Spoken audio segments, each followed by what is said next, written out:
Hello everybody and welcome. In this video I'm going to show you how to change Equalizer preset for your earbuds EARFUN Air Pro 4.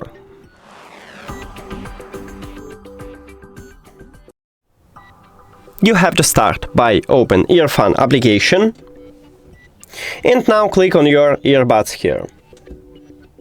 Then scroll down just a bit, you need to find EARFUN Equalizer and then tap on it. And here is preset.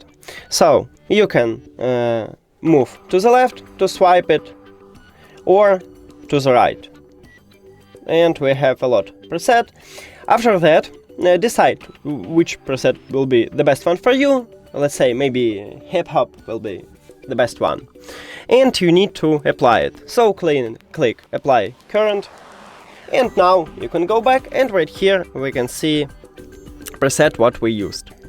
That's it. Thank you for watching this video. If you found it helpful, please consider subscribing to the channel and leave the like on the video. See you later!